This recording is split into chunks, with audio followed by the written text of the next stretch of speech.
أعوذ بالله من الشيطان الرجيم إن شجرة الزقوم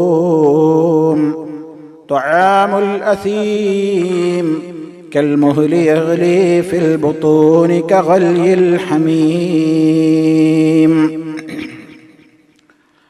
സ്നേഹമുള്ള സത്യവിശ്വാസികളെ, സഹോദരി സഹോദരന്മാരെ, സുഹൃത്തുക്കളെ, വളരെയേറെ ഭീതിയോടുകൂടെ നാം മനസ്സിലാക്കുകയും അല്ലാഹുവിനോട് നിരന്തരമായി രക്ഷ ചോദിക്കുകയും ചെയ്യുന്ന ശിക്ഷയുടെ കേന്ദ്രമായ നരകം, അതിനെ സംബന്ധിച്ച് വിശുദ്ധ ഖുർആനും നബി സല്ലല്ലാഹു അലൈഹി വസല്ലമിന്റെ വചനങ്ങളും വിശദീകരിച്ചത് ഏതൊക്കെ രൂപത്തിലാണ് എന്നതാണ് നമ്മൾ സംസാരിച്ചു കൊണ്ടിരിക്കുന്നത്. പരിശുദ്ധ ഖുർആൻ പറഞ്ഞിട്ടുള്ള കാര്യങ്ങൾ വളരെ ഖണ്ഡിതമായ നിലക്ക് തന്നെ ഖുർആൻ പറഞ്ഞ അത്ഭുതകരമായ ഒരു കാര്യമാണ് നരകത്തി നാളെ മഹ്ശറിൽ വെച്ച് അത് സംസാരിക്കുമെന്നും അതുപോലെ തന്നെ അതിൻ്റെതായ ആളുകളെ അത് പ്രത്യേകമായി നോക്കിക്കാണുമെന്നും അതുപോലെയുള്ള പ്രത്യേകമായ പല കാര്യങ്ങളും നരകാഗ്നിക്കുണ്ടെന്നും ഖുർആനിൽ നിന്നും ഹദീസിൽ നിന്നും വളരെ വ്യക്തമാണ്. സൂറത്തുൽ ഫുർഖാനിൽ നമുക്ക് കാണാം, إذا رأتهم من مكان بعيد سمعوا لها تغيظا وزفيرا. ആ നരകം അവരെ കണ്ടാൽ, അപ്പൊ നരകം കാണുന്നു എന്നത് മനസ്സിലായി.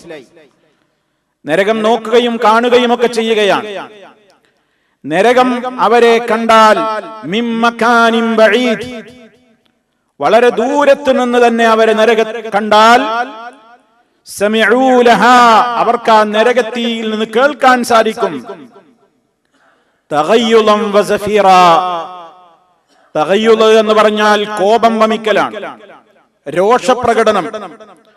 വസഫീറ, ഇരമ്പലും, ശക്തമായ ഒരു ദേഷ്യം പ്രകടിപ്പിക്കുന്ന, അതുപോലെ തന്നെ ശക്തമായ ഘോരമായ ശബ്ദം പുറപ്പെടുവിച്ച് എരമ്പുന്ന ആ ഇരമ്പലും അതിന്റെ പ്രകമ്പനവും അതിന്റെ കോപം പ്രകടിപ്പിക്കലുമൊക്കെ അവർക്ക് കേൾക്കാവുന്നതാകുന്നു പാപികൾക്ക്. പാപികളെ വളരെ ദൂരത്ത് വെച്ച് തന്നെ നരകം കാണുമ്പോഴേക്ക് തന്നെ അവരോടുള്ള രോഷപ്രകടനവും അവരെ ഇങ്ങോട്ട് വലിച്ചടുപ്പിക്കുവാനുള്ള അതിന്റെ എരമ്പലും അതിന്റെ ഭീകരമായ രൂപത്തിലുള്ള ശബ്ദവുമെല്ലാം പരിശുദ്ധ ഖുർആൻ നമുക്ക് പരിചയപ്പെടുത്തി തന്നിരിക്കുകയാണ്.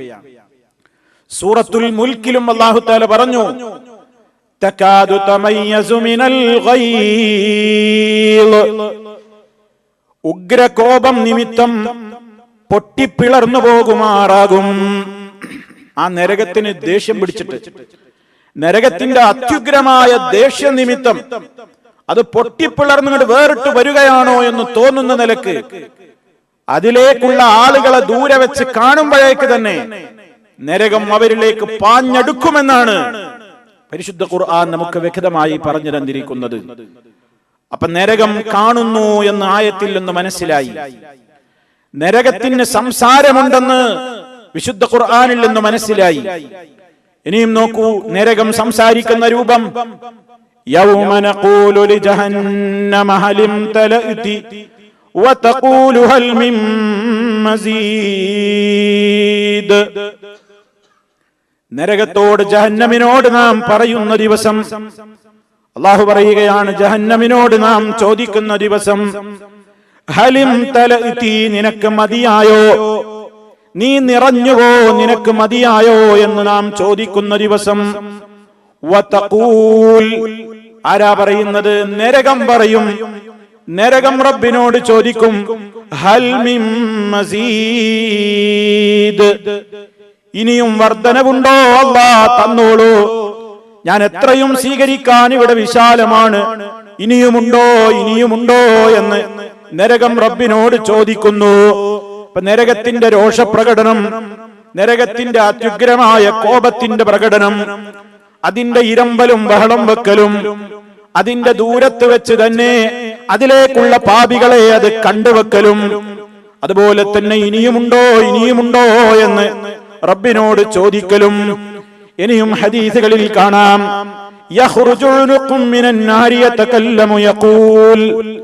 നരകത്തിയിൽ നിന്ന് പ്രത്യേകമായ ഒരു നാളം കഴുത്തുപോലെ നീണ്ടത് നരകത്തിയിൽ നിന്ന് പുറത്തേക്ക് പുറപ്പെടുന്നു. എന്നിട്ടതിങ്ങനെ വിളിച്ചു പറയും ആ നരകത്തിൽ നിന്ന് പുറത്തേക്ക് വന്ന പ്രത്യേകമായ രൂപത്തിലുള്ള ആ നാളം കഴുത്തുപോലെ നീണ്ടുവന്ന് അത് വിളിച്ചു പറയുകയാണ്, ഇന്നത്തെ ദിവസം 2-3 വിഭാഗത്തെ പിടിച്ചെന്നോട് അടുപ്പിക്കാൻ വേണ്ടി ഞാൻ ഏൽപ്പിക്കപ്പെട്ടിരിക്കുന്നു. ഒരു 2-3 വിഭാഗം ആളുകളെ പ്രത്യേകം എന്നിലേക്ക് വലിച്ചടുപ്പിക്കാൻ ഞാനിതാ ഏൽപ്പിക്കപ്പെട്ടു കഴിഞ്ഞു.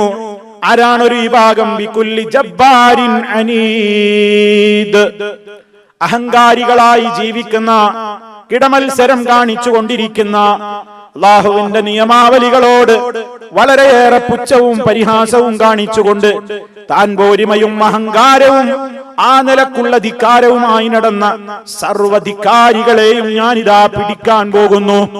രണ്ടാമത് പറഞ്ഞത് വബിമൻ ജഅല മഅല്ലാഹി ഇലാഹൻ ആഖർ, അല്ലാഹുവിന്റെ കൂടെ വേറെയും ഇലാഹികളെ നിശ്ചയിച്ചവനെയും ശിർക്ക് ചെയ്ത കഠിനമായ മഹാപാപികളെയും, വബിമൻ ഖതല നഫ്സൻ ബിഗൈരി നഫ്സിൻ, അന്യായമായി ഒരാളെ കൊന്നവനെയും, സർവഘാതകരെയും കൊലയാളികളെയും മുശ്രിക്കുകളെയും ധിക്കാരികളെയും തെമ്മാടികളെയും പിടിച്ച് എന്നിലേക്ക് കെട്ടാൻ, പിടിച്ചെന്നിലേക്ക് കൂട്ടിവെക്കാൻ ഞാൻ ഇന്നത്തെ ദിവസം കൽപ്പിക്കപ്പെട്ടിരിക്കുന്നു.